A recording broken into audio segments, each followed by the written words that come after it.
Hello, আসসালামু আলাইকুম। আজকে এসএসসি বায়োলজির অধ্যায় ৩ কোষ বিভাজনের প্রথম ভিডিও। আজকে আমরা মাইটোসিস সম্পর্কে বিস্তারিত জানব। যদিও আমরা এই টপিকটা ছোটবেলা থেকেই পড়তেছি, তারপরেও আরেকবার একটু পড়ি। ইভেন তোমরা জেনে অবাক হবে যে 11-12-এও এই সেম জিনিসটা তোমাদের আবার পড়া লাগবে, যদিও ওই সময় তোমরা একটু এক্সট্রা জিনিসপাতি শিখবা। যাই হোক, তো আসো আমরা শুরু করি। যেহেতু বায়োলজি, সো বই থেকেই পড়াইতেছি লাইন বাই লাইন ধইরা ধইরা। ঠিক আছে, আর যেখানে বুঝাবো সেখানে আমি লেখা লেখা বুঝাবো না। প্রথমেই বলা যে এক কোষী জীব। আচ্ছা, এক কোষী জীব বলতে কি বোঝায়? আগে জীব বলতে কি বোঝায়? যাদের জীবন আছে তারাই জীব। এক কোষী জীব মানে যেই জীবের দেহ জাস্ট একটা কোষ নিয়ে গঠিত, তারাই এক কোষী জীব। আচ্ছা, তুমি কি আমাকে কিছু এক কোষী জীবের এক্সাম্পল দিতে পারবা? এক কোষী জীবের এক্সাম্পল?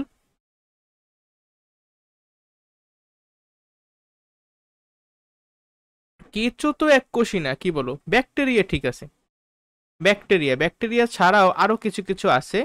আমি অল্প কিছু নাম লিখতে চাইতেছি। ব্যাকটেরিয়া, তারপর অ্যামিবা, প্লাজমোডিয়াম,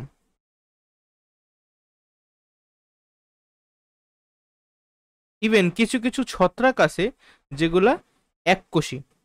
ঠিক আছে, এই যে ব্যাকটেরিয়া, ব্যাকটেরিয়া কোন রাজ্যের? ব্যাকটেরিয়া কিন্তু মনেরা রাজ্য।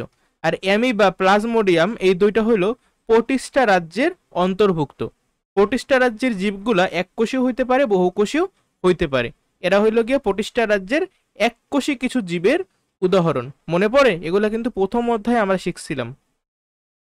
দেখো, এককোষী জীব থেকে শুরু করে বহুকোষী জীব পর্যন্ত, মানে সকল ধরনের জীব, নানা ধরনের কোষ বিভাজন দেখা যায়। যে এখানে একটা কথা বলা যে নানা ধরনের কোষ বিভাজন, তাহলে আমার আগে জানতে হবে যে কোষ বিভাজন কত প্রকার।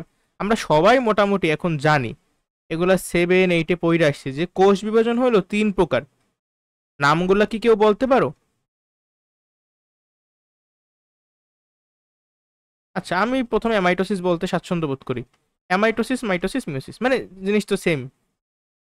এখন এই অ্যামাইটোসিস কাদের হয় তোমরা কি কেউ বলতে পারো?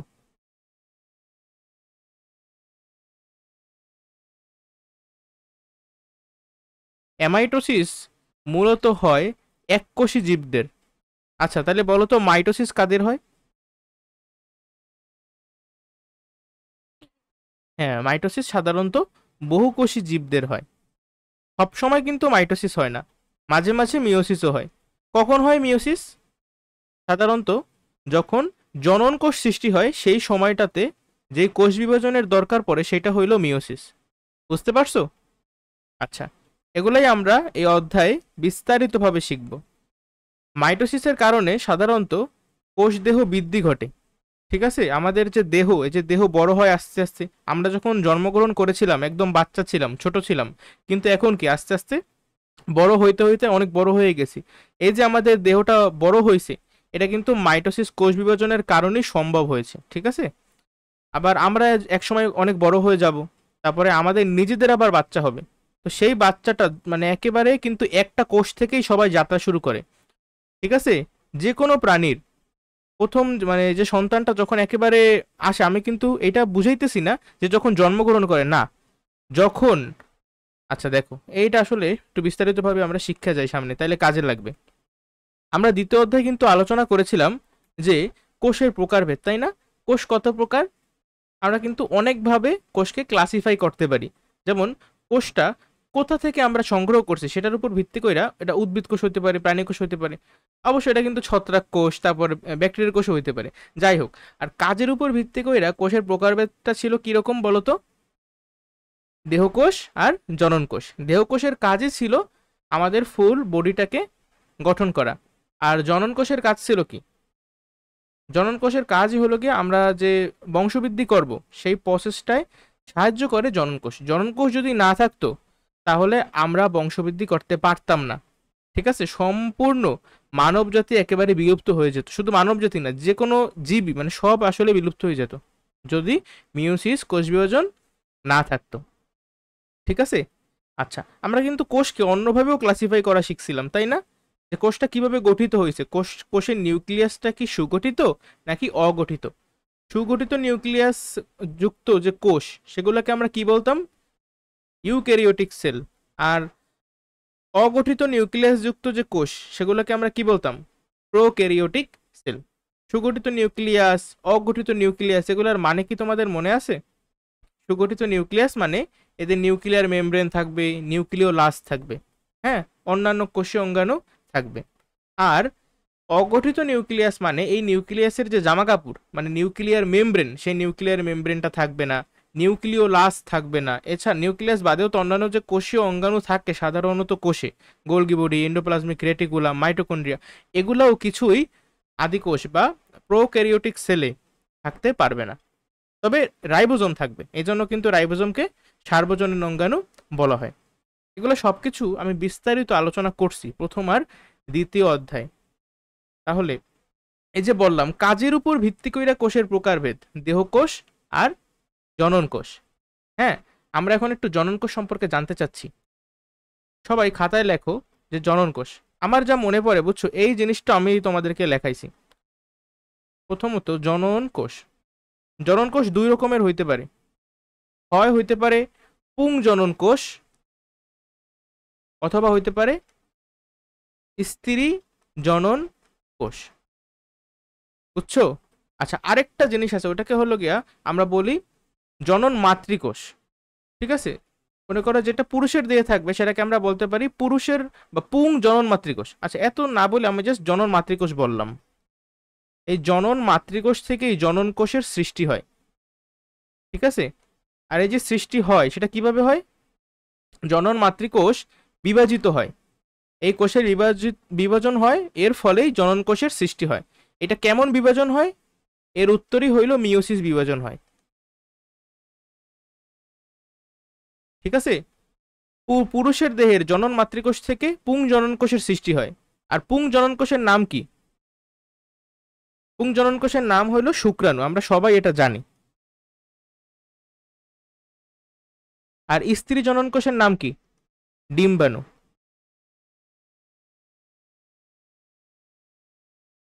আর এই যে শুক্রাণু কোথায় তৈরি হয়?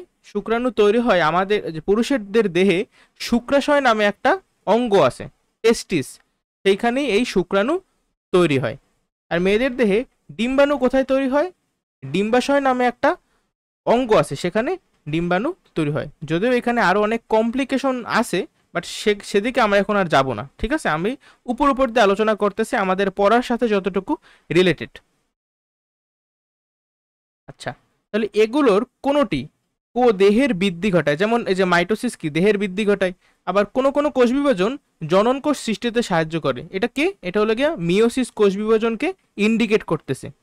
আবার কোনোটি দ্বিবিভাজন বা বাইনারি ফিশন পদ্ধতিতে সংখ্যা বৃদ্ধি করে, এইটা অ্যামাইটোসিসকে মিন করতেছে। এটা অ্যামাইটোসিস কাদের হয়? ওই ব্যাকটেরিয়া, অ্যামিবা, প্লাজমোডিয়াম, যেখানে লিখে দিছি আমি। হ্যাঁ, আমাদের বইতে অ্যামাইটোসিস সম্পর্কে আলোচনা করা হয় নাই, মাইটোসিস আর মিওসিস সম্পর্কে আলোচনা করা হয়েছে। প্রথমেই দেখো এই যে কোষ বিভাজনের প্রকারভেদ, আমি ওই পৃষ্ঠায় যেগুলো লিখছি সেগুলো এখানে বলা। তবে একটু কথাবার্তা আছে, যেমন আমাদের প্রত্যেকটা যে জীবদেহ কি নিয়ে গঠিত বলো তো? আমাদের দেহ অনেকগুলা কোষ নিয়ে গঠিত। এটা কিন্তু আমরা দ্বিতীয় অধ্যায়ে শিক্ষা আসছি যে কোষ কাকে বলে। জীবদেহের গঠন ও কাজের একককেই কোষ বলে। এক একটা বিল্ডিং যেমন অনেকগুলা ইট নিয়ে তৈরি, সেভাবেই আমাদের দেহ অনেকগুলা কোষ নিয়ে তৈরি। আচ্ছা, একটি মাত্র কোষ দিয়ে প্রতিটি জীবের জীবন শুরু হয়, যেটা আমি বলছি। হ্যাঁ, বিভাজনের মাধ্যমে কোষের সংখ্যা বৃদ্ধি জীবদেহের একটি স্বাভাবিক এবং অতি গুরুত্বপূর্ণ বৈশিষ্ট্য। আচ্ছা, এগুলা নিজেরা রিডিং দেওয়া, তাহলে বুঝতে পারবা। এগুলো তো জানো যে কিছু কিছু জীবের দেহ একটি মাত্র কোষ নিয়ে গঠিত, তাদেরকে আমরা বলি এককোষী জীব বা ইউনিসেলুলার। আর কিছু কিছু জীবের দেহ অনেকগুলা কোষ নিয়ে গঠিত, তাদেরকে আমরা বলি বহুকোষী বা মাল্টিসেলুলার জীব। এককোষী জীবের উদাহরণ আমি আগের পৃষ্ঠাতেই রেখা ফালাইছি, ইভেন কোন প্রাণী কোন রাজ্যের অন্তর্ভুক্ত সেটা আমি তোমাদেরকে আগেই বইলা ফেলাইছি। ঠিক আছে, আচ্ছা, যত বড়ই হোক একটা জীবের দেহ, শুরুটা কিন্তু একটা মাত্র কোষ থেকেই হয়। আর ওই একটা মাত্র কোষ হলো জাইগোট বা নিষিক্ত ডিম্বাণু। আচ্ছা, এই কথাটুকু অনেকে বুঝে নেয় হয়তো বা, যে নিষিক্ত ডিম্বাণু মানে কি। দেখো, এক নারীর যে ডিম্বাশয় থাকে সেই ডিম্বাশয় ডিম্বাণু তৈরি হয়, মনে করো এই হলো একটা ডিম্বাণু, হ্যাঁ। আর পুরুষের দেহে তৈরি হয় শুক্রাণু, শুক্রাণু মনে করো দেখতে এরকম। তো এখন ইন্টারকোর্সের টাইমে যখন শুক্রাণু আর ডিম্বাণু মিলিত হয়, যখন মানে এই দেখো শুক্রাণুটা ডিম্বাণুর কাছে চলে আসে, যখন এক হয় তখন আমরা বলি যে নিষেক সম্পন্ন হয়েছে। এই প্রসেসটার নাম কি? নিষেক। ঠিক আছে, নিষেক বা এর ইংলিশ হলো ফার্টিলাইজেশন।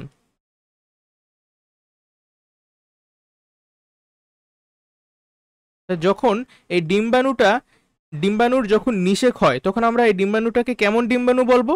বলবো নিষিক্ত ডিম্বাণু। ঠিক আছে, আর এই নিষিক্ত ডিম্বাণুটাকেই আমরা কি বলতে পারি? নিষিক্ত ডিম্বাণুটারই আরেকটা নাম হইল জাইগোট। এটা আমাদের মনে রাখতে হবে। আর এই জাইগোটই হইল আমাদের সবার প্রথম কোষ। ঠিক আছে, এক কোষী নিষিক্ত ডিম্বাণু থেকেই আস্তে আস্তে একটা থেকে দুইটা, দুইটা থেকে চারটা, এইভাবে কোষ বিভাজন হইতে হইতে আমাদের ট্রিলিয়ন কোষ নিয়ে এই মানে দেহটা গঠিত হয়েছে।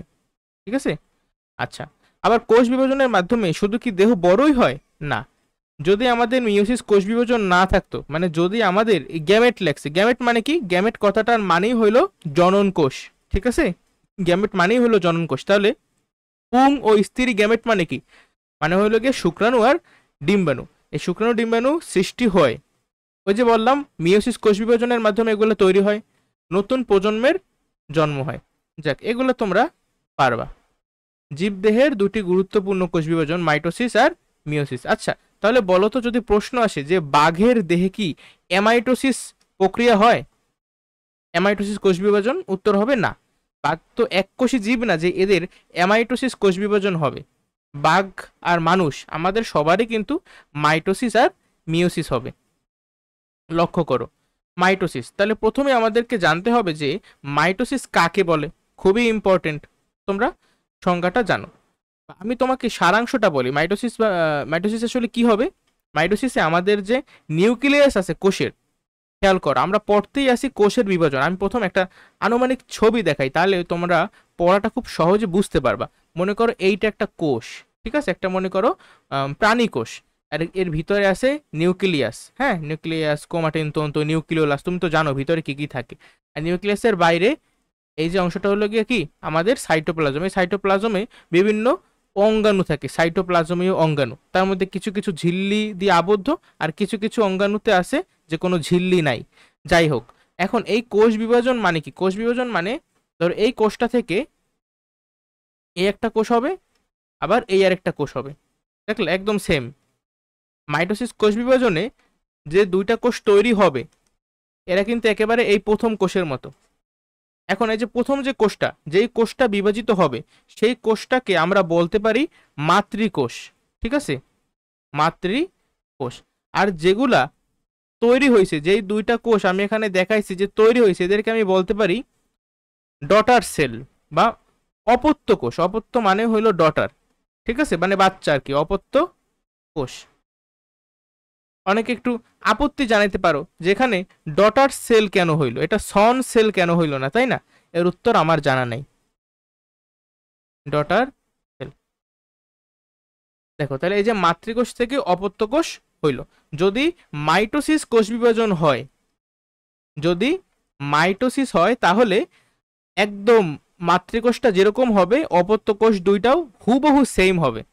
ঠিক আছে, এদের নিউক্লিয়াস সেম, ইভেন ক্রোমোজোম, এই মাতৃকোষে যে কয়টা ক্রোমোজোম থাকবে অপত্য কোষে কিন্তু ক্রোমোজোমের সংখ্যাও সেম থাকবে। মাতৃকোষে যতখানি ডিএনএ থাকবে অপত্য কোষেও ততখানি ডিএনএ থাকবে। বুঝতে পারছো? তাহলে এইটা যদি আমি হইতে চাই, হ্যাঁ, এটা যদি আমি হওয়াইতে চাই, তাহলে আমার কি করতে হবে? তাহলে অবশ্যই একেবারে মাঝামাঝি দিক দিয়া ধরো এই নিউক্লিয়াসটাকেও বিভাজন করা লাগবে। নিউক্লিয়াসটা বিভাজিত হইয়া এখানে একটা আসবে, এখানে একটা আসবে। আবার এই যে সাইটোপ্লাজমটা দেখতেছো, এই সাইটোপ্লাজমেরও কিন্তু আমার বিভাজন করান লাগবে। তারপর এখানে একটা আসবে, এখানে একটা আসবে। অর্থাৎ আমি কিন্তু নিউক্লিয়াসের বিভাজন করতেছি, সাইটোপ্লাজমের বিভাজন করতেছি, এছাড়াও এই নিউক্লিয়াসের ভিতরে কি আছে? ক্রোমাটিন তন্তু আছে না? সেই ক্রোমাটিন তন্তু বা ক্রোমোজোমকেও কিন্তু আমার বিভাজন করতে হবে। বিভাজন কইরা এখানে যাবে, আবার এইখানে যাবে। বুঝতে পারছো? তাহলে যদি কেউ আমার কথাগুলো বুঝে থাকো, তাহলে এই সংজ্ঞা তোমরা নিজেরাই লিখতে পারবা, খুবই সহজ। লক্ষ্য করো, বলা আছে যে সুকেন্দ্রিক কোষ। আচ্ছা, সুকেন্দ্রিক কোষ মানে জানি কি? ওই যে বললাম ইউক্যারিওটিক সেল বা প্রকৃত কোষ, অর্থাৎ যেই কোষের নিউক্লিয়াসটা সুগঠিত। আচ্ছা, তাহলে সুকেন্দ্রিক কোষে যে আমার মাইটোসিস কোষ বিভাজনটা হয়, ধারাবাহিক প্রক্রিয়ায় বিভক্ত হয়ে দুটি অপত্য কোষে পরিণত হয়। আচ্ছা, এগুলো তুমি পড়লেই বুঝতে পারবা, নতুন তেমন কিছুই নাই। হ্যাঁ, আচ্ছা, নিউক্লিয়াস সমানভাবে একবার বিভাজিত হবে। নিউক্লিয়াস একবার বিভাজিত। আবার নিউক্লিয়াসের ভিতর কি ক্রোমোজোম আছে না? এই ক্রোমোজোমও একবার বিভাজিত। আবার সাইটোপ্লাজমও একবার বিভাজিত। ঠিক আছে, আমি একটু আগে যে কথাগুলো বললাম এটা এখানে লেখা আছে। তাহলে হবে কি, মাতৃকোষ অপত্য কোষে ক্রোমোজোমের সংখ্যা মানেই কিন্তু ডিএনএর পরিমাণও সমান থাকবে। একটু আগে বললাম না যে আমার মাতৃকোষে যে কয়টা ক্রোমোজোম থাকবে অপত্য কোষেও হুবহু সেম ক্রোমোজোমই থাকবে। যেমন আমি যদি মানুষের কথা চিন্তা করি, মানুষ যদি হয় তাহলে এই নিউক্লিয়াসের ভিতরে 46টা ক্রোমোজোম থাকবে। অর্থাৎ এই কোষটা যদি বিভাজিত হয় তাহলে এই যে দুইটা আমার কি এগুলা অপত্য কোষ পাইলাম, এই অপত্য কোষে এইটাতেও 46টা ক্রোমোজোম থাকবে, আবার এইটাতেও কিন্তু 46টা ক্রোমোজোমই থাকবে। এমন কিন্তু হবে না যেটা 46টা ছিল তাহলে এখানে অর্ধেক 23টা চলে যাবে, এখানে 23টা চলে যাবে, না, এরকম কিন্তু হবে না মাইটোসিসের বেলায়। মাইটোসিসের বেলায় এখানেও 46, এখানেও 46, এখানেও 46। বুঝতে পারছো? আচ্ছা, তাহলে এরকম কিন্তু তুমি একটা সংজ্ঞা সম্ভবত ক্লাস 8-এ শিক্ষা আসছো যে কোষ বিভাজনে মাতৃকোষের মতো সমগুণ সম্পন্ন, এরকম একটা কথা ছিল না যে সমগুণ সম্পন্ন এবং মাতৃকোষের ক্রোমোজোম সংখ্যার সমান সংখ্যা বিশিষ্ট দুটি অপত্য কোষ তৈরি হয়, সেই কোষ বিভাজনকে মাইটোসিস কোষ বিভাজন বলে। মেবি এরকম একটা সংজ্ঞা মানে আমার মনে পড়ে যে আমি তো 8-এ বা 7-এ থাকতে মুখস্থ করছিলাম। যাই হোক, মাইটোসিস বিভাজনে যে কোষের মাতৃকোষ অপত্য কোষ সব জায়গায় ক্রোমোজোম সংখ্যা সেম, আর ক্রোমোজোমের সংখ্যা যেহেতু সেম, আমরা জানি যে এই যে ক্রোমোজোম, এই ক্রোমোজোমের ভিতরেই কি থাকে বলো তো? ক্রোমোজোমের ভিতরেই কিন্তু ডিএনএ থাকে। যেহেতু ক্রোমোজোমের সংখ্যা সেম, তাহলে আমার ডিএনএর অ্যামাউন্টটাও কিন্তু সেম। এখানে যতটুকু ডিএনএ ছিল এখানেও ততটুকু ডিএনএ, এখানেও ততটুকু ডিএনএ। ডিএনএ কিন্তু চেঞ্জ হয় না, একদম সেম টু সেম, সবকিছু সেম এখানে। ঠিক আছে? আচ্ছা, এজন্য একে দেখো হুবহু অনুলিপি, মানে একদম ফটোকপি। মা যেমন বাচ্চাও সেরকম। বাট তুমি আমাদের আশেপাশে একটু তাকাও, মানুষ, ধরো তুমি যেরকম, তোমার বাচ্চা কি হুবহু সেম হবে? না, হুবহু কিন্তু সেম হবে না। যদি হুবহু সেম, মানে যদি আমরা যে বংশ বিস্তার করি সেই সময় যদি মিওসিস না হইয়া মাইটোসিস হইতো, তাহলে কিন্তু সবার চেহারা সেম হইতো, মানে সবাই একেবারে সেম হইতো। ঠিক আছে? বাট আমরা কিন্তু এরকম না, আমাদের সবার মধ্যে অনেক বৈচিত্র্য কাজ করে। যাই হোক, যেহেতু এখানে সবকিছু সেম, এই জন্য এই কোষ বিভাজনের আরেকটা নাম আছে, সেটা হলো সমীকরণিক কোষ বিভাজন। এখন এই বিভাজন কোথায় হয়? অবশ্যই আমাদের যে দেহ কোষ আছে সেই দেহ কোষে হয়।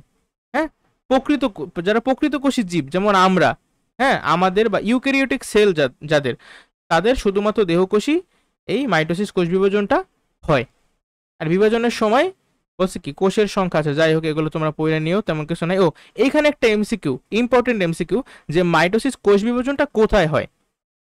প্রাণীর দেহ কোষে এবং উদ্ভিদের বর্ধনশীল অংশ আছে। এই পার্টটা একেবারে মুখস্থ করে ফেলাবা, ঠিক আছে? একটু ইম্পর্টেন্ট। কোথায় কোথায় মাইটোসিস কোষ বিভাজনটা হয়? আমাদের যে দেহ কোষ সেখানে তো হবেই, এটা তো আগের লাইনেই বইলে দিছে। বাট উদ্ভিদের কোথায় কোথায় হয় এটা অনেকের মনে থাকে না। দেখো, উদ্ভিদের হবে অবশ্যই আমাদের গত অধ্যায়ে, দ্বিতীয় অধ্যায়ে কিন্তু আমরা টিস্যুর প্রকারভেদ পড়ছিলাম, তাই না? টিস্যু বিভাজিত হইতে পারে নাকি হইতে পারে না সেটার উপর ভিত্তি কইরা দুই প্রকার, ভাজক টিস্যু আর স্থায়ী টিস্যু। তাহলে যেগুলো স্থায়ী টিস্যু সেখানে তো কোষগুলো যে কোষ বিভাজন হবে না, তাহলে স্থায়ী টিস্যু আগেই কম্পিটিশন দিয়ে বাদ, বাকি থাকে ভাজক টিস্যু। তার মানে এই যে কোষ বিভাজন হবে এগুলো কোথায় হবে? এই ভাজক টিস্যুর যে কোষগুলো আছে সেই কোষগুলোতেই কিন্তু কোষ বিভাজন হবে, এই জন্যই কিন্তু ওকে আমরা ভাজক টিস্যু বলি, তাই না? আচ্ছা, তাহলে এই ভাজক টিস্যু কোথায় কোথায়? ভাজক টিস্যু আমাদের উদ্ভিদের যে মূল আছে, কাণ্ড আছে, ঠিক আছে, সেই মূল ও কাণ্ডের যে বর্ধনশীল অংশ সেইখানে। এছাড়া আমাদের যে ভ্রূণমূল আছে, ভ্রূণমুকুল, আবার মুকুল, এই পার্টগুলোতেই আমার মাইটোসিস কোষ বিভাজন হবে। এর ফলে উদ্ভিদটা কি দৈর্ঘ্য প্রস্থ সব জায়গায় বড় হবে, এর আকার বৃদ্ধি পাবে। হ্যাঁ, এই কথাগুলোই সম্ভবত এখানে আমার বলা আছে, তোমরা এই পার্টটা দয়া করে মুখস্থ করে ফেলবা, এই এক্সাম্পলগুলো কি কি দেওয়া আছে, ঠিক আছে, কোথায় কোথায় মাইটোসিস বিভাজন হয়। এছাড়াও লাস্টের লাইনটা দেখো, নিম্ন শ্রেণীর উদ্ভিদ এবং প্রাণীর অযৌন জননের সময়ও এই ধরনের বিভাজন হয়। এখানে কিন্তু যৌন জনন বলে নাই, কারণ আমরা জানি যে প্রাণীর যৌন জননের সময় কিন্তু মিওসিস হয়, আর অযৌন জননের সময় কিন্তু মাইটোসিস হয়, ঠিক আছে, নিম্ন শ্রেণীর উদ্ভিদ ও প্রাণীর। যাক, আশা করি এগুলো তুমি বুঝতে পারছো, এই পার্টটা একটু কষ্ট কইরা মনে রাখবা। এরপরে মাইটোসিসের পর্যায় সমূহ। মাইটোসিস যে কোষ বিভাজন, এটা কিন্তু একটা ধারাবাহিক প্রক্রিয়া, চলতেই থাকবে।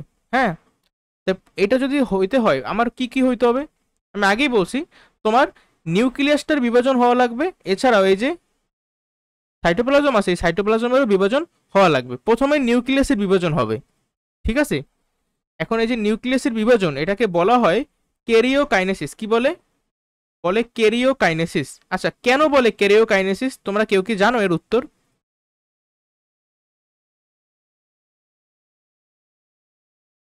এই ওয়ার্ডটাকে একটু ব্রেকডাউন করো। ক্যারিওকাইনেসিস, দেখো কে রিও কাইনেসিস, ক্যারিও কথাটার মানে কি? ক্যারিও আসছে ক্যারিয়ন শব্দ থেকে। ক্যারিয়ন মানেই হইল নিউক্লিয়াস, আর কাইন কাইন মানে হইল গিয়ে কাইনেটিক শব্দ থেকে আসছে, মানে গতি রিলেটেড কিছু একটা। আর সিস মানে হইল গিয়ে প্রক্রিয়া। এটা দ্বারা আসলে সামগ্রিকভাবে বোঝায় যে নিউক্লিয়াস ভাগ হয়ে, মানে ভাগ হয়ে যাবে, এই নিউক্লিয়াস ভাগ হওয়ার যে প্রক্রিয়াটা, সেটাই ক্যারিওকাইনেসিস। এখন শুধু তো নিউক্লিয়াস ভাগ হলেই হবে না, আমার সাইটোপ্লাজমেরও ভাগ হতে হবে। সেটাকে আমরা কি বলি? সেটাকে আমরা বলি সাইটোকাইনেসিস। শুধু যদি ক্যারিওকাইনেসিস হয় তাহলে কিন্তু আমার কোষ বিভাজন হবে না, আমার ক্যারিওকাইনেসিস প্রথমে হইতে হবে, তারপরে অবশ্যই সাইটোকাইনেসিস হতে হবে। যদি না হয় তাহলে সমস্যা। এই পর্যন্ত আশা করি বুঝছো। খাতায় লেখা ফেলাবা যে ক্যারিওকাইনেসিস মানে হলো নিউক্লিয়াসের বিভাজন, নিউক্লিয়াসের বিভাজন। আর সাইটোকাইনেসিস মানে হলো সাইটোপ্লাজমের বিভাজন। এগুলা তোমরা ছোটবেলা থেকে অনেকবার পড়ছো, আর এগুলো এমনিও মনে থাকে সবার, ঠিক আছে। যাক, তাহলে মাইটোসিসের যে পর্যায়সমূহ, প্রথমত প্রথমে কি হবে? ক্যারিওকাইনেসিস হবে, আর তারপরে কি হবে? সাইটোকাইনেসিস হবে। যাক, এখানে আমি যেগুলো বললাম লেখা আছে, ক্যারিওকাইনেসিস, সাইটোকাইনেসিস। তবে এই কোষ বিভাজন হওয়ার জন্য তোমার কি আগে কিছু প্রস্তুতি নিতে হবে না? সাপোজ এই যে তোমরা পরীক্ষা দাও, পরীক্ষা দেওয়ার আগে তোমাদেরকে কিন্তু প্রস্তুতির জন্য একটা সময় দেওয়া হয়। সাপোজ এই যে ফার্স্ট টার্ম এক্সাম গেল, তোমরা কিন্তু 6 মাস সময় পাইছো। 6 মাস সময় পাওয়ার পরে 6 মাস ঠিকভাবে পড়াশোনা করছো, তারপরে তুমি পরীক্ষা দিছো। তাহলে এবার বলো, তোমার কি প্রস্তুতির সময়টা বেশি ছিল নাকি পরীক্ষা দেওয়ার সময়টা বেশি ছিল? তুমি কিন্তু পরীক্ষা দিছো মাত্র কত, 20 দিন বা 30 দিন বৈশা, বাট তুমি প্রস্তুতি নিছো সম্পূর্ণ 6 মাস বৈশা। তাহলে এইটা দিয়ে কিন্তু আমরা বুঝতে পারতেছি যে মাইটোসিস কোষ বিভাজনের সময়টা খুব কম, বাট এই কোষ বিভাজনটা হওয়ার জন্য আমাদেরকে যেসব প্রস্তুতি নিতে হবে সেটা নিতে কিন্তু বেশ অনেকখানি সময় লাগে। 90 to 95% এই প্রস্তুতি নিতেই লাগে। আর প্রস্তুতি নেওয়ার এই যে ফেজটা বা দশাটা, এটাকে বলা হয় ইন্টারফেস, ঠিক আছে। ইন্টারফেস, ইন্টার মানে হলো গিয়ে মধ্যে, আর ফেস মানে তো পর্যায় বা দশা। ইন্টারফেস মানে কি? দুইটা মাইটোসিস কোষ বিভাজনের মধ্যবর্তী পর্যায়, অর্থাৎ যেই পর্যায়ে বা যেই দশায় প্রস্তুতি গ্রহণ করে সেটাই হলো ইন্টারফেস। আর আরেকটা হলো গিয়ে এম ফেস। এম ফেস মানে, এম ফেসের ফুল ফর্ম কি? মাইটোটিক ফেস, ঠিক আছে, বা মাইটোসিস ফেস, মানে যেই ফেসে মাইটোসিস প্রক্রিয়াটা হয় সেটা হলো এম ফেস, 5 থেকে 10% সময়। আর ইন্টারফেস কি? যে সময় শুধু প্রস্তুতি হয়, 90 to 95% টাইম। তোমরা জেনে থাকবে যে একটা কোষ প্রথমে কি হয়? কোষের জন্ম হয়, তারপর কোষটা বড় হয়, তারপরে কোষটা বিভাজিত হয়। আর এই ফুল, এই যে আমি বললাম, এই সব কিছু হইতে যে সময়টা লাগে, এটাই হলো একটা কোষ চক্র, হ্যাঁ, বা সেল সাইকেল। এই জিনিসটাকে একটা সাইকেলের মাধ্যমে প্রকাশ করে। তো সেই সাইকেলেরই 5 থেকে 10% হলো এম ফেস, আর 90 to 95% হলো ইন্টারফেস। আচ্ছা, দেখো তো এখানে কি বলা আছে। আমাদের এই যে নিউক্লিয়াসের বিভাজন যে হয়, মানে ক্যারিওকাইনেসিস, এই ক্যারিওকাইনেসিসকে 5টা পর্যায়ে ভাগ করা হয়েছে। 5টা পর্যায়ে কি কি? প্রোফেজ, এগুলো তোমাদের মুখস্থ, আমি কি বলবো বলো। Prophase, pro metaphase, metaphase, anaphase আর টেলোফেজ। এখানে আর নতুন তেমন কিছু নাই, ঠিক আছে। আর এই যে প্রস্তুতিমূলক যে কাজগুলো করতে হয় এই অবস্থাকে বলা হয় ইন্টারফেস। তাহলে দেখো প্রোফেজ সম্পর্কে আমাদের কি কি জানতে হবে। আমরা অবশ্যই যেহেতু বায়োলজি, ছবি আঁকার প্র্যাকটিস করতে হবে। ছবি আঁকা ছাড়া কিন্তু বায়োলজিতে ভাই মার্ক পাওয়া যাবে না। আর এখানে তুমি যদি মনে করো যে ধর্ম লিখে তুমি মার্ক তুলবা, তাহলে কিন্তু হবে না। স্যাররা খাতা পড়ে, অ্যাটলিস্ট কিছু পয়েন্ট পড়ে, সব যদি নাও পড়ে তোমার লেখা তারা যদি জাস্ট একটু পড়ে, তাইলেই বুঝতে পারবে যে এই ছাত্র বা ছাত্রী আদৌ বই পড়ছে নাকি পড়ে নেই। তো বানাই না লেখা, ভালোভাবে পড়াশোনা করো, তাহলে কাজে লাগবে জীবনে। প্রফেসর, এই কোষ বিভাজন এমন একটা অংশ, এখানে মানে তুমি যদি শিক্ষা যাও, তুমি এখন শিখবা, তোমার 9, 10, 11, 12 এডমিশন পুরা সময়টা জুড়ে লাগবে, ঠিক আছে। এখান থেকে রেহাই নাই সোজা কথা। তো প্রথমে প্রফেস, প্রফেস কিন্তু প্রথম পর্যায়ে। দেখো প্রো, প্রো মানেই তো কি আদি না, মানে প্রথম একেবারে, তাহলে প্রোফেস। আর প্রোফেস কিন্তু সব থেকে লম্বা, মানে সব থেকে কি বলে দীর্ঘ সময়, ঠিক আছে। প্রোফেসেই বেশি টাইম লাগে। এখন এই সময় কি হবে, এই সময় অবশ্যই যেহেতু আমি কি করব, আমি নিউক্লিয়াসের বিভাজন করতেছি, তাই না। আমি এই যে প্রোফেস, পুরামেটাফেস এগুলো যে পড়তেছি, এগুলো কি, এগুলো হইলো নিউক্লিয়াসের বিভাজনের 5টা পর্যায়। তার মানে এই 5টা পর্যায় যখন কমপ্লিট হবে, আমার নিউক্লিয়াসের বিভাজনটা কমপ্লিট হয়ে যাবে, অর্থাৎ কেরিওকাইনেসিস শেষ হয়ে যাবে। তাহলে যদি তুমি একটা জিনিসকে ভাঙতে চাও, তাহলে আগে কি সেই জিনিসটাকে বড় করতে হবে না। তাহলে প্রথমেই কি আমার নিউক্লিয়াসটাকে বড় করতে হবে, এটা হয় প্রোফেজে। নিউক্লিয়াসের আকার বড় হয়, হ্যাঁ। আর নিউক্লিয়াসের ভিতরে সাধারণ অবস্থায় দেখো, এই মনে করো একটা নিউক্লিয়াস, হ্যাঁ, এটা একটা নিউক্লিয়াস, এর ভিতরে কি নিউক্লিওলাস থাকে। আবার এই যে বাইরের যে মেমব্রেন, এটা কি নিউক্লিয়ার মেমব্রেন, এখানে যে তরল পদার্থ এগুলো নিউক্লিওপ্লাজম। আর এখানে সাধারণত ক্রোমাটিন তন্তু এইভাবে থাকে, হ্যাঁ, পেঁচানো পেঁচানো অনেক প্যাচ লাগানো থাকে। তোমরা জানবা যে ইউক্রোমাটিন, হেটারোক্রোমাটিন এগুলো আছে। যাই হোক, সাধারণত অবস্থা এভাবে থাকে ক্রোমাটিন। কিন্তু যখন কোষ বিভাজন হবে, তখন ক্রোমাটিন এরকম পেঁচানো থাকে না, তখন ক্রোমাটিন এরকম হয়ে যায়। এগুলা মানে বেসিক আলোচনা, তো এগুলো আগেও আমি তোমাদেরকে বলছি। তারপরেও যদি কেউ আমার আগের ভিডিও না দেখে থাকো, তাদের জন্য মূলত এগুলো আমার বলা লাগতেছে বারবার, হ্যাঁ। এই ক্রোমাটিন তন্তু এইভাবে একটা শেপ নেয়, তখন এই ক্রোমাটিন তন্তুকে বলা হয় ক্রোমোজোম। কি বলে, ক্রোমোজোম। এই ক্রোমোজোমের গঠন কিন্তু আমরা দ্বিতীয় অধ্যায়ে বিস্তারিত শিখছি, তোমরা যদি কেউ না দেখে থাকো তাহলে ওই পার্টটা দেখো। এখন এই যে সেন্টারের যে পোর্শনটা দেখতে পাইতেছো, এই সেন্টারের পোর্শনটাকে বলা হয়, যেহেতু সেন্টারে আছে, সেন্ট্রোমিয়ার বলে, সেন্ট্রোমিয়ার, হ্যাঁ। আবার এই একটা পোর্শন দেখতে পাইতেছো, এই যে এইটা হইলো কি একটা বাহু, আবার এইটা হইলো আরেকটা বাহু, এই একটা বাহু, এই আরেকটা বাহু, হ্যাঁ। আর এই যে এই একটা, এটাকে বলে একটা ক্রোমাটিড, আবার এই একটা, এটা হইলো আরেকটা ক্রোমাটিড, ঠিক আছে। আর যেহেতু এটা সেম ক্রোমোজোমের ক্রোমাটিড, তাহলে এদেরকে বলবো আমরা সিস্টার ক্রোমাটিড। এইটা আর এইটা, এরা হইলো পরস্পরের সিস্টার ক্রোমাটিড, ঠিক আছে। একদম প্রথমে আসলে এভাবে থাকে না, প্রথমে মনে করো এভাবে এরকম থাকে। এই হলো আমাদের সেন্ট্রোমিয়ার, উপরে মনে করো এই হলো ক্রোমোজোম, মানে সরি, এই পুরোটা মনে করো এইভাবে থাকে। একদম প্রথম অবস্থায় ক্রোমোজোম মনে করো এইভাবে থাকে, ঠিক আছে। তারপরে যখন প্রোফেজ মানে কোষ বিভাজন শুরু হয়, প্রোফেজের সময় কি হয়, প্রোফেজের সময় আমরা যে ক্রোমোজোমটা দেখতে পাইতেছি, এই ক্রোমোজোমের লম্বা লম্বি ভাবে বিভক্ত হয়। লম্বা লম্বি ভাবে বিভক্ত হয় মানে কি, অনেকটা এরকম, ঠিক আছে। এই যে এরকম লম্বা লম্বি ভাবে বিভক্ত হয়। লম্বা লম্বি ভাবে যে বিভক্তটা হবে, এখানে একটা শর্ত আছে, শর্ত হলো এই সেন্ট্রোমিয়ারটা বিভক্ত হবে না। তাহলে আমি লিখবো কি, আমি লিখবো সেন্ট্রোমিয়ার ব্যতীত ক্রোমোজোম লম্বা লম্বি ভাবে বিভক্ত হয়। তাহলে লম্বা লম্বি ভাবে যদি বিভক্ত হয়, তাইলেই কি অনেকটা এরকম হবে না। দেখো চিত্রটা কিন্তু তখন এরকম হবে, যেহেতু সেন্ট্রোমিয়ার বিভক্ত হয় নাই। সেন্ট্রোমিয়ারের মতোই আছে, যে গোল্লা, কিন্তু একটা পোর্শন এই, আরেকটা পোর্শন চলে গেছে এই, আবার একটা পোর্শন এই, আরেকটা পোর্শন এই, মানে এখানে আমি যে জিনিসটা আঁকছি আর কি, বুঝতে পারছো। এই যে ঘটনাটা ঘটছে, এটা কিন্তু প্রোফেজের সময় হয়। আর নর্মালি যখন তুমি যদি কোষকে দেখো, কি বলে মাইক্রোস্কোপের যন্ত্রে, তোমার তো অ্যাকচুয়ালি এখানে ইলেকট্রন অনুবীক্ষণ যন্ত্র লাগবে, যেহেতু জিনিসগুলো অনেক ছোট।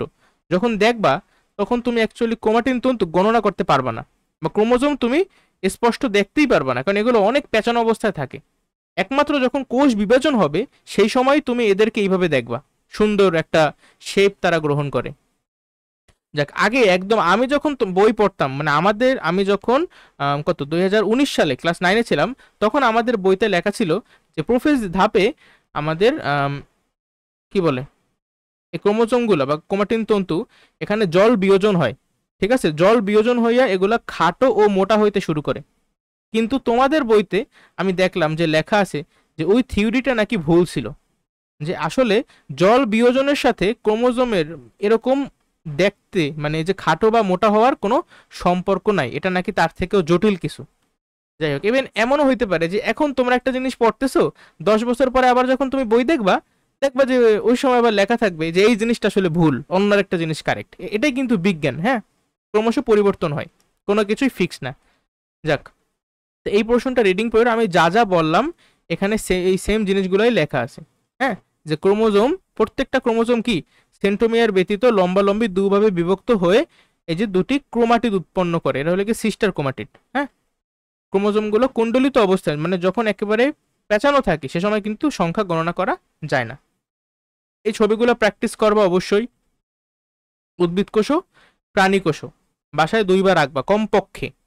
আর শুধু চিত্র আঁকা শিখলেই তো হবে না, এখানে যে আইডেন্টিফিকেশন করা আছে কোন পার্টটার নাম কি, যারা এরা সবাই পারে যে নিউক্লিয়াসের কোন পার্টটা কি, তোমরা এগুলো আসলে পারো। যাক, এই ছিল আমাদের প্রোফেজের আলোচনা। এরপরে আমরা শিখবো প্রো মেটাফেজ। দেখো তো, প্রো মেটাফেজ হলো 2 নাম্বার পর্যায়ে। প্রোফেজ যেই শেষ হয়, প্রো মেটাফেজ সেখান থেকেই শুরু হয়।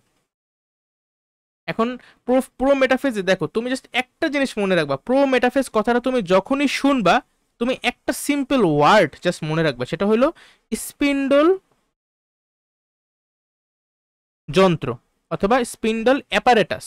এই একটা কথা তুমি মনে রাখবা, দেখবা জাস্ট এই একটা কথার মাধ্যমে তুমি সম্পূর্ণ প্রো মেটাফেজের সকল বৈশিষ্ট্য পারতেছো।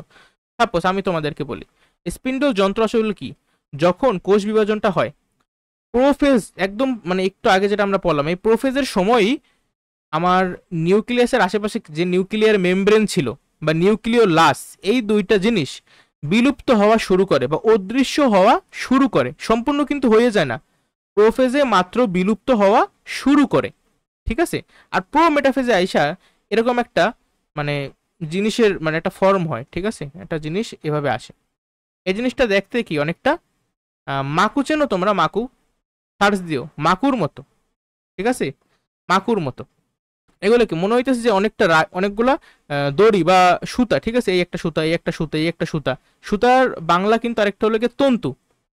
হুম, তাহলে সামগ্রিকভাবে এই যে আমি আঁকলাম, এইটাকে বলে স্পিন্ডল যন্ত্র। এটা মাকুর মতো দেখতে। হ্যাঁ, আর এই স্পিন্ডল যন্ত্রে যে এক একটা সুতা বা এক একটা তন্তু, এগুলোকে আমরা বলবো স্পিন্ডল তন্তু। ঠিক আছে, স্পিন্ডল তন্তু। আর এইখানে তোমাদের মনে আছে কিনা জানি না, গত অধ্যায়ে এই কোষ বিভাজন হওয়ার জন্য একটা কোষীয় অঙ্গাণু আছে যেটা আমার লাগবে, সেটার নাম হইল সেন্ট্রিওল। মনে পড়ে? দেখো তো চেনা চেনা লাগে কিনা। এই গোল্লা কি আঁকছি আমি, এটা এটা হলো গিয়ে সেন্ট্রোসোম। ঠিক আছে, সামগ্রিকভাবে এই যে আমি আঁকলাম এই জিনিসটা হলো সেন্ট্রোসোম। আর এই সেন্ট্রোসোমের ভিতরে এই একটা আঁকলাম, এই একটা আঁকলাম, এদেরকে আমি বলি সেন্ট্রিওল। আর এখানে পানি পানি আছে, তরল পদার্থ। ঠিক আছে, সেগুলোকে আমরা বলবো সেন্ট্রোস্ফিয়ার। এটা কিন্তু আমাদের দ্বিতীয় অধ্যায় ছিল। যাই হোক, এই সেন্ট্রিওল কিন্তু আমাদের খুবই জরুরি, এটা ছাড়া কোষ বিভাজন হইতে পারবে না। কেন? কারণ কোষ বিভাজন হওয়ার জন্য এই সেন্ট্রিওল, দেখো এই পাশে মনে করো সেন্ট্রিওল, আবার এই পাশে সেন্ট্রিওল, এই সেন্ট্রিওল থেকে অ্যাস্টার রশ্মি নিঃসৃত হয়। অ্যাস্টার রশ্মি এক ধরনের, মনে করো লাইট লাইট টাইপের কিছু একটা, অ্যাস্টার রে বা অ্যাস্টার রশ্মি এখান থেকে নিঃসৃত হয়। আর এই সেন্ট্রিওল আছে দেখাই এই স্পিন্ডল যন্ত্র সৃষ্টি হইতে পারছে, যদি না থাকতো তাহলে স্পিন্ডল যন্ত্র হইতে পারতো না। স্পিন্ডল যন্ত্র কি দিয়ে তৈরি তা কি জানো? স্পিন্ডল যন্ত্র কোষ কঙ্কাল দিয়ে তৈরি। কোষ কঙ্কালও কিন্তু আমি তোমাদেরকে পড়াইছি, মাইক্রোটিউবিউল, মাইক্রোফিলামেন্ট আর ইন্টারমিডিয়েট ফিলামেন্ট। এই তিনটার মধ্যে স্পিন্ডল যন্ত্র তৈরি হয় কোনটা দিয়ে জানো কেউ? মাইক্রোটিউবিউল। মাইক্রোটিউবিউল দিয়ে স্পিন্ডল যন্ত্র তৈরি হয়। অর্থাৎ এই যে তন্তুগুলো দেখতেছো না, এই একটা তন্তু, এই একটা তন্তু, স্পিন্ডল তন্তুগুলো তৈরি হয়। এখন আমি যে আঁকলাম দেখো, এটা কিন্তু মনে করো একটা কোষ। এই মনে করো একটা কোষ, হ্যাঁ, এই কোষের ভিতরে কিন্তু এই কাহিনীগুলো হইতেছে। কোষের ভিতরে কি এটা সাইটোপ্লাজম আছে, তারপর নিউক্লিয়াস, কিন্তু এখন কিন্তু কেউ দিকে নিউক্লিয়াস রাখতে চাইও না ভাই, নিউক্লিয়াস কিন্তু এখন আর নাই, মানে আছে বাট ওটা কিন্তু প্রায় অদৃশ্য হয়ে গেছে, বা আমি এইভাবে আসলে দেখাইতে পারি নিউক্লিয়াসটাকে, আবছা আবছা, হ্যাঁ, নিউক্লিয়াসটা কি এরকম আবছা আবছা বা অদৃশ্য হয়ে গেছে, নিউক্লিয়াসটা কি অদৃশ্য হয়ে গেছে এখানে, নিউক্লিয়ার মেমব্রেন আর নিউক্লিওলাস অদৃশ্য, কিন্তু আমাদের ভিতরের যে ক্রোমাটিন তন্তু সেগুলো কিন্তু আছে, ক্রোমাটিন তন্তু ওই যে ক্রোমোজোমের মতো হয়ে গেছে না, আগের পৃষ্ঠায় যে আমি দেখাইলাম এই যে ক্রোমোজোম, এরকম ক্রোমোজোম আছে এখন, এই ক্রোমোজোমগুলা ধরো এইখানে আছে, এইখানে আছে, এইখানে একটা আছে মনে করো, হ্যাঁ, এভাবে এভাবে থাকে। তো যে সকল ক্রোমোজোম এই স্পিন্ডল তন্তুর সাথে লাগানো থাকে, দেখো এখানে কিন্তু অনেকগুলো স্পিন্ডল তন্তু আমি আঁকছি, বাট সবকটার সাথে কিন্তু ক্রোমোজোম লাগানো অবস্থায় থাকবে না, শুধুমাত্র যেই স্পিন্ডল তন্তুগুলোর সাথে ক্রোমোজোম লাগানো অবস্থায় থাকবে সেগুলোকে আমরা বলবো কি, অবশ্যই এটার সাথে একটা আকর্ষণ হয়েছে, যদি এই স্পিন্ডল তন্তু এই ক্রোমোজোমকে আকর্ষণ না করতো তাইলে তো এখানে লাগতো না এসে, তাই না? এই জন্য আমরা এই তন্তুটাকে বলবো আকর্ষণ তন্তু, বা ইংলিশে আমরা বলতে পারি ট্র্যাকশন ফাইবার, ঠিক আছে, ট্র্যাকশন ফাইবার বা আকর্ষণ তন্তু। আচ্ছা আমি আরেকবার একটু রিক্যাপ করি, তোমরা অনেক হয়তো একটু মানে ঝামেলা হইতেছে বুঝতে, এই পুরা যে জিনিসটা আমি আঁকছি এটা হলো গিয়ে একটা মাকুর মতো দেখতে, ওকে আমরা বলি স্পিন্ডল যন্ত্র। স্পিন্ডল যন্ত্র কিভাবে তৈরি হয়েছে, এখানে অনেকগুলা তন্তু বা দড়ির মতো আছে, এই প্রত্যেকটাকে আমরা বলবো স্পিন্ডল তন্তু, আর যেই স্পিন্ডল তন্তুগুলোর সাথে ক্রোমোজোম লাগানো থাকবে শুধুমাত্র সেগুলোকেই আমরা বলবো ট্র্যাকশন ফাইবার বা আকর্ষণ তন্তু। এছাড়াও এই আকর্ষণ তন্তু বাদেও তুমি যেগুলোর সাথে লাগানো থাকে ক্রোমোজোম সেগুলোকে ক্রোমোজোমাল তন্তু বলতে পারো, যেহেতু ক্রোমোজোম লাগিয়ে আছে তাহলে ক্রোমোজোমাল তন্তু বলতে পারো। এই পর্যন্ত কি তোমাদের ক্লিয়ার সবকিছু? এই জিনিসগুলোই হয় আমাদের প্রো মেটাফেজে, তুমি জাস্ট বইয়ের এই পোর্শনটা একটু রিডিং দিও, ঠিক আছে, তাইলে সবকিছু বুঝতে পারবে, এখানে নতুন কিছু নাই। ও ভালো কথা, আরেকটা বিষয়, আমাদের এই যে দুই পাশ, হ্যাঁ, এইটা হলো কি একটা মেরু, এইটা হলো কি আরেকটা মেরু, আর এই দুই মেরুর একদম মাঝ বরাবর দেখো এই যে অংশটা না মাঝামাঝি, এটাকে বলা হয় বিষুবীয় অঞ্চল বা ইকুয়েডর। বিষুবীয়র ইংলিশই হইল ইকুয়েডর, এতটুকু মনে থাকবে তোমাদের।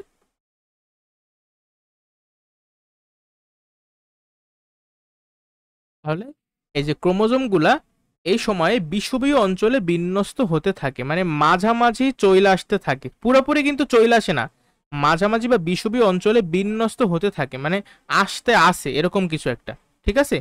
আর এই যে স্পিন্ডল যন্ত্র সৃষ্টি হওয়ার আগে অবশ্যই কি আমাদের যে সেন্ট্রিওল দুটি দুই মেরুতে অবস্থান করবে, মনে করো অনেকটা এরকম যে দুই মেরুতে দুইটা সেন্ট্রিওল যাবে, তারপর সেখান থেকে স্পাইডারম্যানের মতো, হ্যাঁ, এদিক দিয়ে একটা তন্তু বাইরেবে, এদিক দিয়ে একটা তন্তু বাইরেবে, এরকম কইরে কইরেই আমাদের স্পিন্ডল যন্ত্রের সৃষ্টি হয়, ঠিক আছে, এইভাবে মনে রাখবা, তাইলে ভুলবা না আশা করি।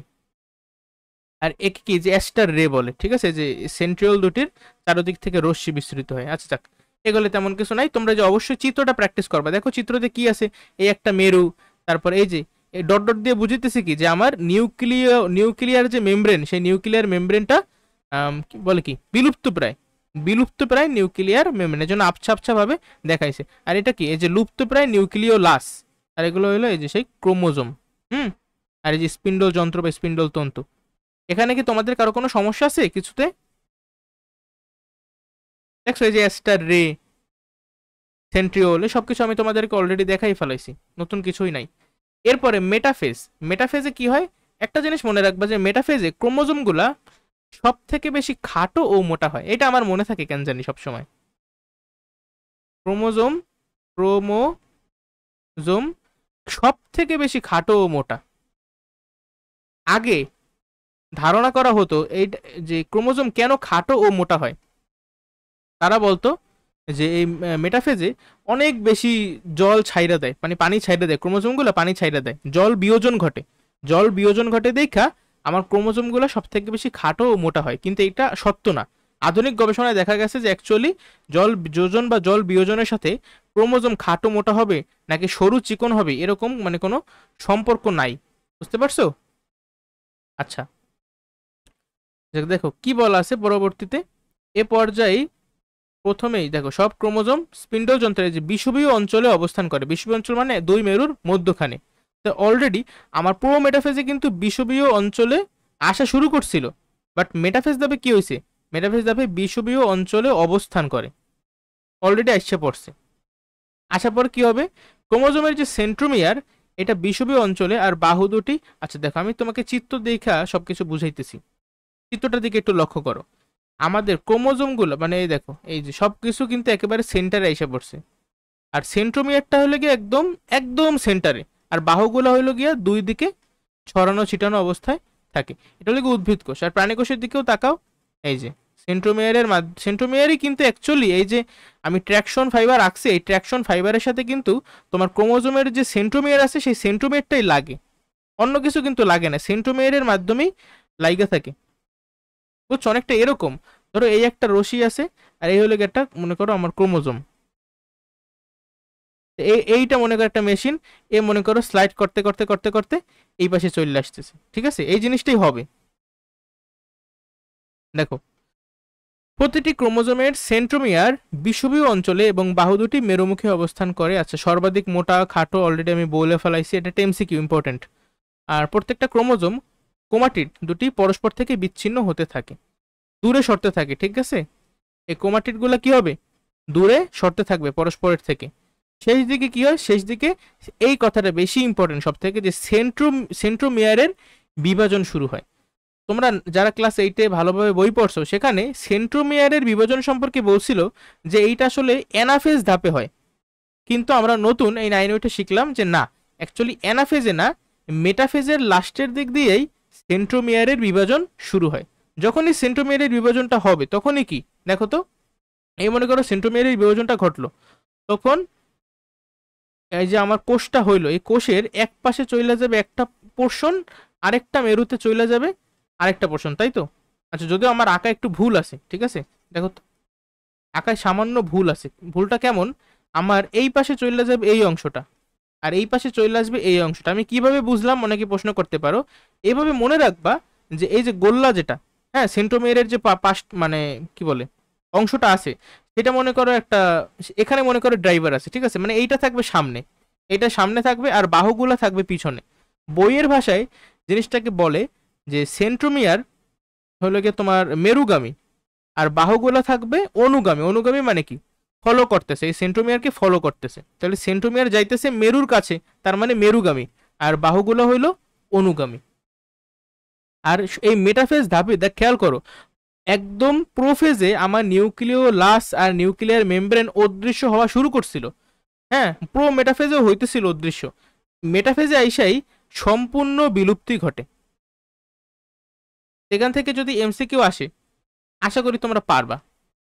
অ্যানাফেজ, ওই যে সেন্ট্রোমিয়ার দুইটা এখন ভাগ হয়ে গেছে, ভাগ হওয়ার ফলে হয়েছে কি, আমার প্রত্যেকটা যে ক্রোমাটিড ছিল আগে, লক্ষ্য করো, এই মনে করো একটা ক্রোমোজোম এরকম ছিল, এখন আমার যে সেন্ট্রোমিয়ারটা এটা ভাগ হয়ে গেছে, সেন্ট্রোমিয়ার যদি ভাগ হয়ে যায় তখন দেখো, এই যে এই পাশটা মনে করো এক পাশে চলে গেছে,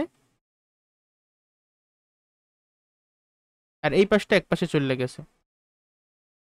এই ক্রোমোজোমটা যখন ভাগ হয়েছে তখন এই প্রত্যেকটা, এই একটা ক্রোমাটিড ছিল, এটা ছিল আরেকটা ক্রোমাটিড, তাহলে এই প্রত্যেকটা ক্রোমাটিডকেই আমরা এখন বলবো অপত্য ক্রোমোজোম, মানে ক্রোমাটিডই এখন ক্রোমোজোমে পরিণত হয়েছে, এইটাই একটা ক্রোমোজোম, এইটা হলো গিয়ে আরেকটা ক্রোমোজোম, বুঝতে পারছো। তাই এই কি হইলো, এই আমার ক্রোমোজোমের বিভাজন হইলো।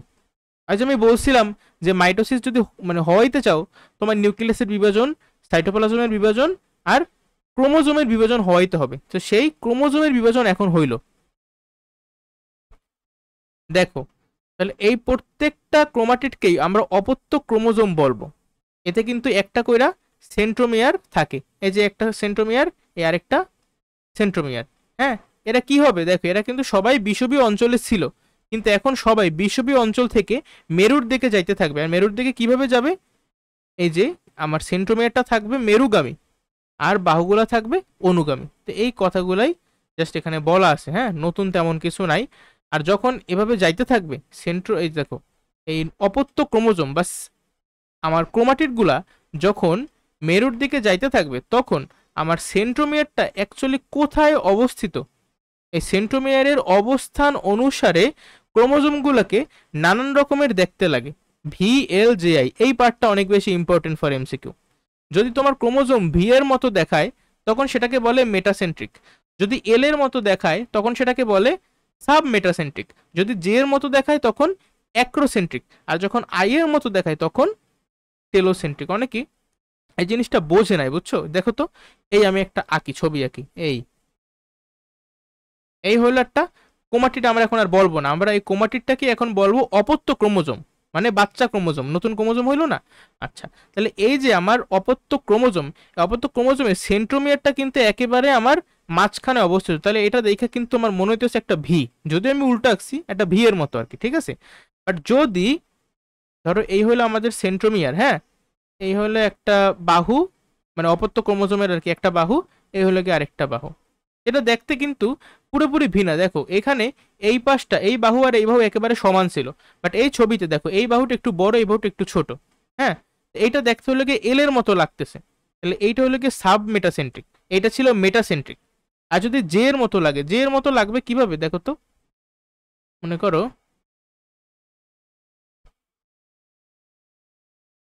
এটা আরো অপর বাহুটা এমনি ছোট ছিল, সাবমেটাসেন্ট্রিকে কিন্তু এটা ছোটই ছিল, কিন্তু অ্যাক্রোসেন্ট্রিকে যেটা ছোট সেটা আরো বেশি ছোট লাগতেছে। দেখো এইটা হলে গিয়ে জে এর মতো লাগে একেবারে, জে, এই যে একটুখানি জাস্ট এখানে আসে, তো এই যে জে, হ্যাঁ। আর আই এর মতো কখন দেখাবে, সাপোজ এই হইলো আমার সেন্ট্রোমিয়ার, আর এই জাস্ট একটা বাহু বা আরেকটা বাহু একেবারে ছোট বা এই টাইপের কিছু একটা, তখন কিন্তু ওরে দেখতে আই এর মতো লাগতেছে, এটাকে বলে টেলোসেন্ট্রিক। তাহলে এই যে আমি বুঝাইলাম, এগুলা কি তুমি সবকিছু বুঝছো? এখানে একটা কথা বলা যে অ্যানাফেজ পর্যায়ের শেষের দিকে, যখন অ্যানাফেজটা শেষ হয়ে যায়, অ্যানাফেজ মানে হলো গিয়ে গতি পর্যায়, ঠিক আছে? এটা খাতায় নোট ডাউন করে ফেলাও যে অ্যানাফেজকে বলে গতি পর্যায়। দেখো তোমাদের বইয়েও কিন্তু এই ভি এল জে আই এই শেপগুলা দেওয়া আছে, এগুলো দেখো, এখান থেকে এমসিকিউ চাইলেও দিতে পারে স্যারেরা। আর অবশ্যই প্র্যাকটিস, আমার চিত্র তো প্র্যাকটিস করাই লাগবে, চিত্র ছাড়া সম্ভব না। এই যে দেখো কি হইতেছে, ক্রোমোজোমগুলা, মানে অপত্য ক্রোমোজোমগুলা এই যে মেরুর দিকে যাইতেছে, কিভাবে যাইতেছে, যাইতেছে এই যে সেন্ট্রোমিয়ার গুলা থাকবে মেরুগামী, আর বাহুগুলা থাকবে অনুগামী। এখানেও সেন্ট্রোমিয়ার মেরুগামী আর বাহুগুলা অনুগামী। ক্রোমোজোম গুলা একদম স্পিন্ডল যন্ত্রের মেরুর প্রান্তে অবস্থান নেয়, মানে মেরুতে পৌঁছাই গেছে, এবং ক্রোমোজোমের দৈর্ঘ্য ওই সময় বৃদ্ধি পাইতে থাকে। মানে এই যে ক্রোমোজোমটা জন্মাইলো, একটা বাচ্চা জন্মানোর পর কি হয়, বাচ্চাটা আস্তে আস্তে বড় হইতে থাকে, তাহলে ক্রোমোজোমটা মাত্র আমার জন্মাইলো, অপত্য ক্রোমোজোমের সৃষ্টি হইলো, সেখান থেকে এখন ক্রোমোজোমের দৈর্ঘ্য বৃদ্ধি পেতে থাকবে। আচ্ছা, আমাদের শেষ অ্যানাফেজ, এখন টেলোফেজ। টেলোফেজ খুবই সহজ। টেলোফেজে কি হবে, এটা হলো গিয়ে মাইটোসিসের একেবারে শেষ পর্যায়ে, ঠিক আছে? এই টেলোফেজের একেবারে শেষ, মানে টেলোফেজ যখন শেষ হবে বা বলতে পারো টেলোফেজ যখন চলবে, সেই সময়ই সাইটোপ্লাজমের বিভাজন শুরু হবে।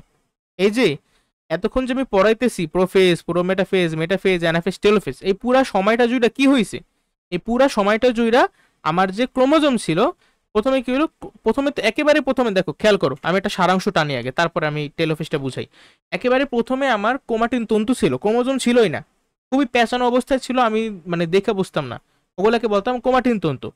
প্রথম ধাপেই ক্রোমাটিন তন্তুগুলা একটু প্যাচ, মানে ক্রোমোজোমে পরিণত হয়েছে, ঠিক আছে? ওই সময় আমি খালি চোখে দেখা বুঝতেছি। এরপর কি হইলো, প্রোমেটাফেজে আমার স্পিন্ডল যন্ত্র আসছে। স্পিন্ডল যন্ত্র কেন তৈরি হয়েছিল, কারণ যদি স্পিন্ডল যন্ত্র না থাকে তাহলে কিন্তু ক্রোমোজোমগুলা কারোর সাথে লাগতে পারবে না, আর যদি না লাগে তাহলে মাঝামাঝি বা বিষুবীয় অঞ্চলে তো আসতে পারবে না। তাহলে স্পিন্ডল যন্ত্র কিন্তু সৃষ্টি হয়েছে এই জন্য, যেন ক্রোমোজোমগুলা এই স্পিন্ডল তন্তুর সাথে লাগে, লাগার পরে সবাই বিষুবীয় অঞ্চল বা মাঝামাঝি আইসা পড়ে। মেটাফেজে কি হলো, মেটাফেজে ওই যে মাঝামাঝি চইলা আসছে, আর মেটাফেজের একেবারে শেষে, যখন শেষ মেটাফেজ প্রায় শেষ, সেই সময় কিন্তু আমার সেন্ট্রোমিয়ারটা ভাগ হয়ে গেছে। এটা সবাই কনফিউজ করে, সবাই ভাবে যে অ্যানাফেজে সেন্ট্রোমিয়ার বিভাজিত হয়, তা না, সেন্ট্রোমিয়ার কিন্তু মেটাফেজের একেবারে শেষ দিকে বিভাজিত হয়। আর এই সময় অনেক কিছুই হয়, তোমাদের 9-10 লেভেল ওগুলা নাই। মেটাফেজে কিন্তু ক্রোমোজোমগুলা সব থেকে কি খাটো ও মোটা দেখা যায়। তারপরে কি হইলো, আমার মাঝামাঝি আসছিল কেন, মাঝামাঝি আসছিল যেন ক্রোমোজোম একটা, প্রত্যেকটা ক্রোমোজোম দুইটা ভাগে ভাগ হইতে পারে।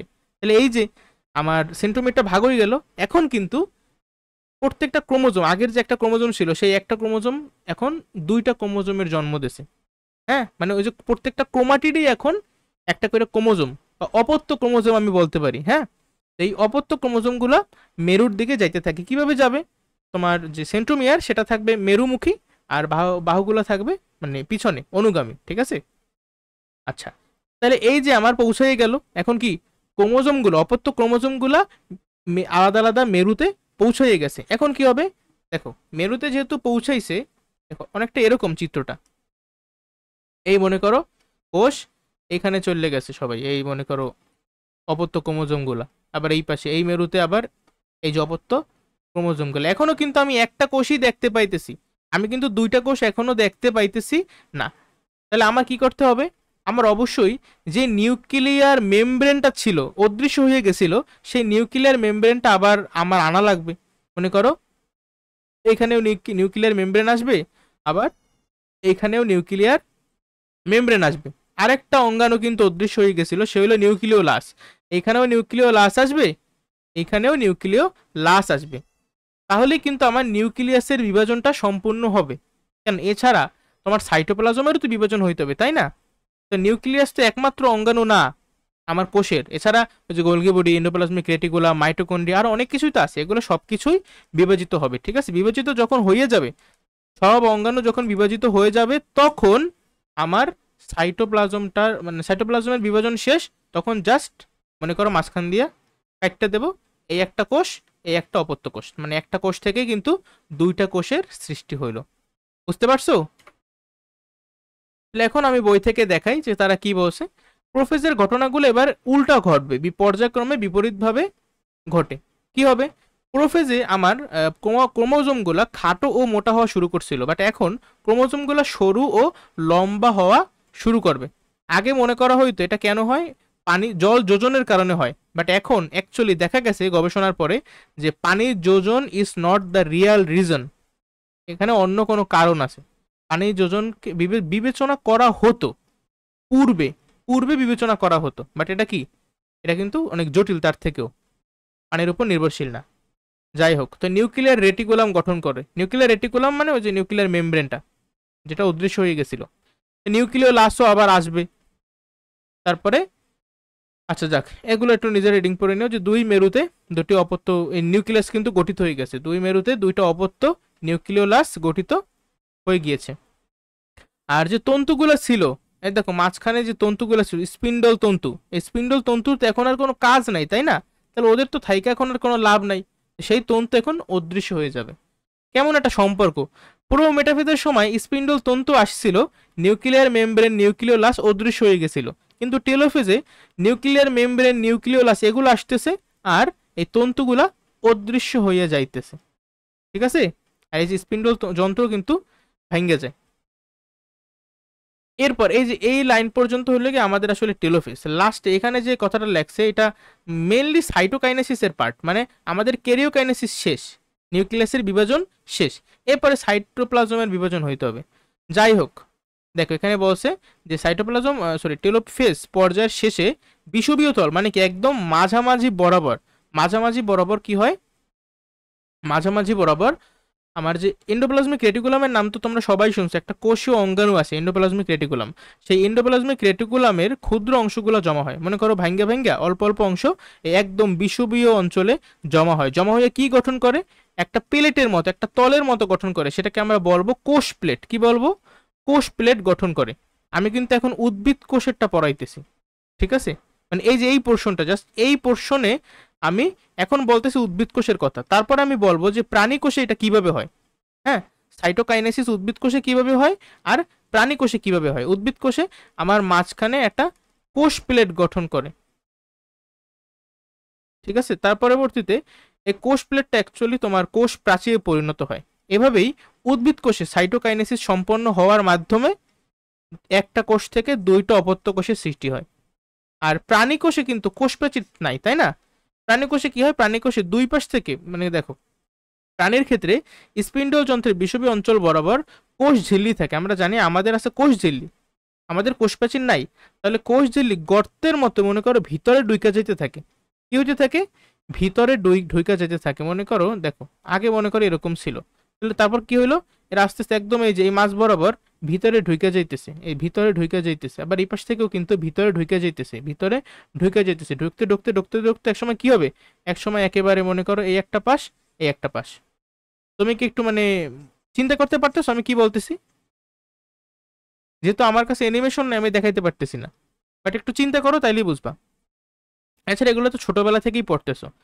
তো টেলোফেজ পর্যায়ের একদম শেষে এই যে যেগুলো বললাম এখান থেকে একটু রিডিং পড়ো, যে উদ্ভিদের ক্ষেত্রে মাঝামাঝি কোষ প্লেট গঠন করে।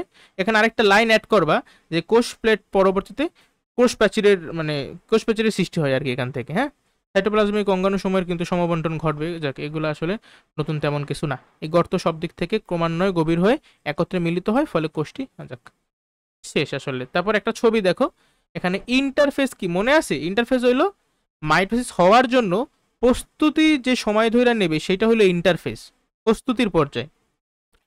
দেখো আলোক অনুবীক্ষণ যন্ত্রে এই মাইটোসিস বিভাজনের বিভিন্ন ধাপ আসলে দেখতে কি রকম হয়।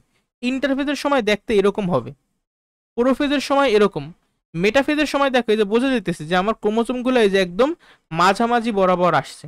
হ্যাঁ, অ্যানাফেজের সময় দেখো ক্রোমোজোমগুলো এই যে এগুলো হলো গিয়ে বাহু, এই বাহুগুলো পিছনে আর সেন্ট্রোমিয়ার গুলো সামনে। হ্যাঁ, এই যে যাইতেছে দুই প্রান্তে, যাইতেছে দুইটা মেরুতে। টেলোফেজটা কি বোঝা আদৌ যাইতেছে? হুম, আচ্ছা যাক বোঝা লাগবে না। দেখো এটা দেখতে এই একটা কোষ, এই একটা কোষ, তবে এখানে দেখো এটা আচ্ছা এগুলো মানে একটু বোঝোই তো, একটু মুখস্থ টাইপের, বোঝানো আর তেমন কিছু নাই। তাহলে আজকে ক্লাসে আমরা মূলত মাইটোসিসে সবকিছু শিখছি, তবে মাইটোসিসের গুরুত্ব বা অনিয়ন্ত্রিত মাইটোসিস যদি হয় তাহলে কি হইতে পারে এটা আমরা আগামী ক্লাসে শিখবো। এছাড়াও আমরা মিওসিস সম্পূর্ণ শেষ করব, মানে আগামী ক্লাসেই আমাদের কোষ বিভাজন চ্যাপ্টারটা পুরোপুরি শেষ হয়ে যাবে। তোমরা যারা এই পর্যন্ত ভিডিওটা দেখছো তাদেরকে অনেক বেশি ধন্যবাদ। আশা করি ভিডিওটা ভালো লাগছে, যদি ভালো লেগে থাকে তবে লাইক করো, বন্ধুদের মাঝে শেয়ার করো, আর অবশ্যই চ্যানেলটা সাবস্ক্রাইব করো। সবাই ভালো থাকো, অপরকেও ভালো রাখো। আসসালামু আলাইকুম।